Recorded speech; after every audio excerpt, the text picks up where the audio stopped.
Hello दोस्तों, मेरी उम्र अभी 29 साल है, लेकिन मैं दिखने में अभी भी बहुत ही खूबसूरत लगती हूँ। मेरे पति का नाम किशोर है और वह शहर में नौकरी करते हैं। अपने पति की गैर मौजूदगी में भी घर की जिम्मेदारी ठीक-ठाक निभा लेती हूँ। मेरा एक बेटा और एक बेटी है।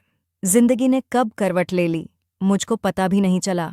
मेरी जेठानी का भतीजा आकाश को मैं बोली, कोई काम धंधा भी किया करो, घर पर पड़े रहते हो। पहले मैंने भी आकाश पर कोई ज्यादा ध्यान नहीं दिया था, लेकिन वह जब भी आता था मैं उसकी खूब मेहमान नवाजी करती थी। आकाश के मन में क्या था यह मुझको पता नहीं था। एक दिन आकाश दोपहर में मेरे घर आया और चटाई पर बैठकर इधर उधर की बातें करने लगा। अचानक मेरे पास आकर बोला, बुआ, तुम जानती हो कि तुम कितनी सुंदर हो। आकाश के इस बात पर पहले तो मैं चौंकी, उसके बाद हंसती हुई बोली, मजाक अच्छा कर लेते हो बुआ। नहीं बुआ, ये मजाक नहीं है। तुम मुझे सचमुच में बहुत अच्छी लगो, तुम्हें देखने को दिल चाहता है, तभी तो मैं तुम्हारे यहाँ आता हूँ। आकाश ने हंसते हुए कहा। आकाश की बातें सुनकर मेरे माथे पर बल पड़ गया। मैंने कहा, तुम ये क्या कह रहे हो? क्या मतलब है तुम्हारा? उसने बोला, कुछ नहीं। बुआ, तुम बैठो और यह बताओ कि फूफा जी कब आएंगी। मैंने कहा, उन्हें छुट्टी कहाँ मिलती है? तुम सब कुछ जानते हो, फिर भी पूछ रहे हो थोड़ा। मैं थोड़ा सा सब्र करके मैंने कहा, तुम्हारी ऊपर दया आती है बुआ, फूफा जी को तो तुम्हारी फिक्र ही नहीं। अगर उन्हें फिक्र होती तो इतने दिनों बाद घर न आते, वह चाहते तो गांव में ही कोई काम कर सकते थे। यह कहकर आकाश ने जैसे मेरे दुख दी नस पर हाथ रख दिया था। इसके बाद मेरे करीब आकर वह मेरे हाथ पकड़ते हुए बोला, बुआ, तुम चिंता मत करो, सब कुछ ठीक हो जाएगा। इतना कहकर आकाश तो चला गया, लेकिन मेरे मन में कई सवाल छोड़ गया। मैं सोचने लगी कि आखिर आकाश को मेरे यहाँ आने का मकसद क्या है। 23 साल का आकाश देखने में ठीक ठाक था। वह अविवाहित था और अपने गांव की एक दुकान पर काम करता था। तनख्वाह तो ज्यादा नहीं थी, पर वह उसे अच्छी कमाई हो जाती थी। मेरी जेठानी के यहाँ आते आते उसका दिल मुझ पर आ गया था। मेरे पति की दूर से बहुत परेशान थी, इसी का बहाना बनाकर उसने मेरे दिल में अपनी जगह बनानी शुरू कर दी थी। रिश्ते की नज़दीक रास्ते में बाधक होती है। आकाश को इस बात का भी डर लग रहा था कि अगर मुझको बुरा लग गया तो परिवार में तूफान आ जाएगा। उस दिन आकाश के जाने के बाद मैं देर तक उसी के बारे में सोचती रही कि आखिर आकाश चाहता क्या है। उस रात मुझको देर तक नींद नहीं आई। आकाश की बातचीत का अंदाज़ा नरम होने वाला था, लेकिन मैं उम्र और रिश्ते में आकाश से बड़ी थी। मन में पति के प्रति गुस्सा भी आया, क्योंकि पति से दूरी के कारण ही मेरे मन डगमगा रहा था। मैंने तय कर लिया था कि इस बार जब पति घर आएंगे तो मैं उनसे कहूंगी कि या तो वह गांव में रहकर कोई काम करें या फिर मुझे भी अपने साथ ले चले। कुछ दिन बाद प्रेम छुट्टी पर आया तो मैंने कहा, देखो, तुम्हारे बिना मेरा यहाँ बिल्कुल भी मन नहीं लगता है। या तो तुम यहीं कोई काम कर लो या फिर मैं कोई बच्चों को लेकर शहर चलूं। तुम्हारे साथ रहूंगी। मेरी बात सुनकर किशोर बोला, लगता है तुम पागल हो गई हो। तुम अपनी उम्र तो देखो, बच्चे बड़े हो रहे हैं और तुम्हें रोमांस सूझ रहा है। पति के जवाब पर मैं कुछ नहीं बोली। किशोर 2 दिन तक घर पर ही रहा। तब तक मैं काफी खुश रही। पति के जाने के बाद मेरा जिस्म की भूख फिर से उठने लगी और मैं उदास हो गई। जब मेरे दिल में दिमाग और आकाश घूमने लगा, मैं उससे मिलने को उतावली होती। इतना ही नहीं, मैं उसे अपनी जेठानी के घर जाकर बोली कि आकाश आया नहीं क्या। जेठानी ने कहा, आया तो था पर जल्दी में था। मैं वापस आने लगा कि तभी जेठानी ने कहा, शायद वह कल आएगा। जेठानी की बात सुनकर मैंने दिल की खुशी से झूमने लगा। मुझे लग रहा था कि आकाश मुझसे नाराज है, तभी वह मेरे लिए घर नहीं आया। अगले दिन अचानक मेरे दरवाजे पर दस्तक हुई। मैंने दरवाज़ा खोला। सामने आकाश खड़ा था। मैंने कहा, अब बताओ क्या करना है? आकाश ने घर में दाखिल होते हुए कहा। मैंने दरवाज़ा बंद किया और अंदर जाकर आकाश से बातें करने लगी। कुछ देर में 2 गिलास में चाय लेकर आई तो आकाश ने पूछा, फूफा आए थे? मैं आकाश से बोली, हाँ आए तो थे, लेकिन 2 दिन रहकर चले गए। आकाश को लगा कि मैं पति से खुश नहीं हूं।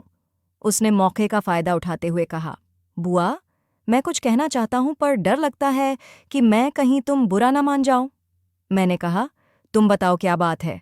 उसने कहा, बुआ, सच तो यही है कि तुम मुझे बहुत अच्छी लगती हो और अब मैं तुमसे प्यार करने लगा हूं। आकाश ने एक ही झटके में मन की बात कह दी। आकाश की बात पर मैं भड़क उठी। क्या मतलब है तुम्हारा? और हाँ, प्यार का मतलब जानते हो? अपनी और मेरी उम्र में फ़र्क देखा है। मैं रिश्ते में तुम्हारी बुआ लगती हूँ। आकाश ने कहा, हाँ, लेकिन इस दिल का क्या करूं जो तुम पर आ गया है। अब तो दिल और दिमाग पर हमेशा तुम ही छाई रहती हो। मैंने कहा, लगता है तुम पागल हो गए हो। जरा सोचो, अगर घर वालों को ये सब बातें पता चली तो मेरा क्या हाल होगा। आकाश चारपाई से उठा और मेरे पास आकर बैठ गया। मैं उसके कोई विरोध नहीं किया। इससे आकाश की हिम्मत बढ़ गई। उसके बाद मैं भी खुद को रोक नहीं पाई और जोश जोश में हम दोनों के बीच प्यार होने लगा। जोश उतरने पर जब होश आया तो हम दोनों में से किसी के भी मन में पछतावा नहीं था। मुझको अपने फ़ोन नंबर देकर वह फिर से आने का वादा करके आकाश चला गया। उस दिन के बाद मेरी तो जैसे दुनिया ही बदल गई, पर कभी कभी मुझे भी लगता था कि अगर भेद खुल गया तो क्या होगा। अब आकाश का आना जाना लगा रहने लगा। इसी बीच एक दिन अचानक घर पर आ गया। उसकी तबीयत खराब थी, पर उस समय घर पर आकाश नहीं था। मैं डर गई थी, कहीं पति की मौजूदगी में आकाश ना आ जाए। इसीलिए मैं आकाश को फ़ोन करके चौकन्ना कर दिया। हफ्ते भर बाद किशोर चला गया, पर मेरे मन में डर सा रह गया था। पड़ोसियों को मेरे घर आकाश का आना जाना अखर लगने लगा था। आखिर एक दिन पड़ोसन ने मुझको टोक ही दिया, जवान लड़के का इस तरह घर आना जाना ठीक नहीं है। अपने जवान बेटी का कुछ तो ख्याल करो। मैं रुक कर बोली, अपने घर का ख्याल मैं खुद रख लूंगी, तुम हमारी फिक्र मत करो। आकाश मेरे यहाँ बेखौफ और बिना रोक टोक के आता जाता है। पड़ोसियों के मन में भी छक के बीज पड़ चुके थे। एक दिन जब किशोर घर आया तो एक पड़ोसी ने कहा, आकाश, तुम्हारी गैर मुरुजदगी में तुम्हारे घर अक्सर आता है, तुम्हें इस बात पर ध्यान देना चाहिए। इस बात से किशोर को लगा जरूर कुछ गड़बड़ है। उसने मुझसे पूछा, यह आकाश का क्या चक्कर है? तब पति की बात सुनकर मेरी धड़कनें बढ़ गईं। यह क्या कह रहे हो तुम? तुम्हारा रिश्तेदार कभी कभी यहाँ आ जाता है, तो इसमें गलत क्या है? घर में जवान बच्ची है, तुम उसे यहाँ आने के लिए मना कर दो। किशोर ने कहा, अपनी बेटी की देख देख मैं दुख खुद कर सकती हूँ, पर कभी सोचा है कि तुम्हारे बिना मैं कैसे रहती हूँ? तुम लोगों के लिए ही तो मैं बाहर रहता हूँ। जरा सोचो, क्या तुम्हारे बिना मुझे वहाँ अच्छा लगता है? किशोर को मेरी इस बात से विश्वास होने लगा कि पड़ोसियों ने उसे मेरे और आकाश के बारे में जो खबर दी है वह सही है। किशोर 2-4 दिन रुककर अपने काम पर शहर चला गया, पर इस बार उसका काम में मन नहीं लगा। उसे लगता था जैसे उसके गृहस्थी की नींव हिल रही है। एक दिन अचानक वह छुट्टी लेकर बिना बताए घर आ गया। उसने घर में कदम रखा तो घर में कोई बच्चा दिखाई नहीं दिया। उसने कमरे का दरवाज़ा खोला तो सुन रह गया। मैं और आकाश एक साथ थे। गुस्से में किशोर ने डंडा उठाया और मेरे खूब पिटाई की, जबकि आकाश भाग गया। पिटने के बाद भी मेरे चेहरे पर डर नहीं था। मैं गुरूर कर बोली, इस समय मेरी नहीं, बिल्कुल तुम्हारी गलती है। मैंने कहा था ना कि मैं तुम्हारे बिना नहीं रह सकती, पर तुमने मेरी भावनाओं का ख्याल कहाँ रखा। किशोर का गुस्सा बढ़ गया और वह हैरान था कि मैं रिश्तों का भी ख्याल नहीं रखा। आकाश तो मेरे बेटे की तरह है। उसने कहा, ठीक है, अब मैं आ गया हूँ, अब संभाल लूंगा। मैंने पूछा, मैं आ गया हूँ? उसने कहा, क्या मतलब है तुम्हारा? किशोर ने कहा, अब मैं नौकरी छोड़कर हमेशा के लिए आ गया हूँ। यही खेतीबाड़ी करूंगा, फिर देखूंगा। मुझे पति की नौकरी छोड़ने की बात सुनकर मैं परेशान हो उठी, क्योंकि मुझे आकाश से मिलने का मौका नहीं मिल सकता था। मैं आकाश को सारी बात बताकर सतर्क रहने को कहा। अब मैं किसी भी कीमत पर आकाश को छोड़ने को तैयार भी नहीं थी। मेरे मन में उसके पति के प्रति नफरत पैदा हो गई। किशोर को अब इस बात का डर लग रहा था कि मैं आकाश के साथ भाग न जाऊं। अगर ऐसा हो गया तो समाज में उसकी नाक ही कट जाएगी। लिहाजा उसे मुझसे नफरत हो गई।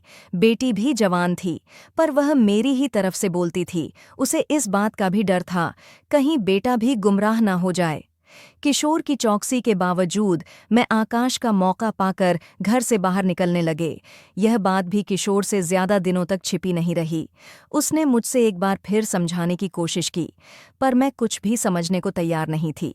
किशोर समझ गया, कोई बड़ा कदम उठाना ही पड़ेगा, वरना उसकी गृहस्थी डूब जाएगी। घर का वातावरण काफी तनावपूर्वक रहने लगा था। आकाश किशोर की खुशियों के रास्ते में बाधा बन गया था। काफी सोचने विचारने के बाद किशोर को लगा, इस समस्या का एक ही हल है कि रास्ते के कांटे को जड़ से निकाल दिया जाए। दूसरी ओर रोज रोज पिटने से मुझको लगने लगा था कि अब मैं अपने पति के साथ ज्यादा दिनों तक नहीं रह सकती। मैं खुलकर आकाश के साथ अपनी दुनिया बसाना चाहती थी। किशोर धीरे धीरे अपने इरादों को मजबूत कर रहा था। बेशक वह काम उसके लिए कठिन था, पर एक और चरित्रहीन पत्नी थी और दूसरी ओर बेलगाम भतीजा, दोनों उसके गुस्से को हवा दे रही थी। एक दिन किशोर खेत में काम कर रहा था, तभी आकाश मुझसे मिलने आया। तभी किशोर आ गया। आकाश को देखते ही उसका गुस्सा 7वां आसमान पर पहुंच गया और उसको देखकर आकाश ने वहां से भागना चाहा।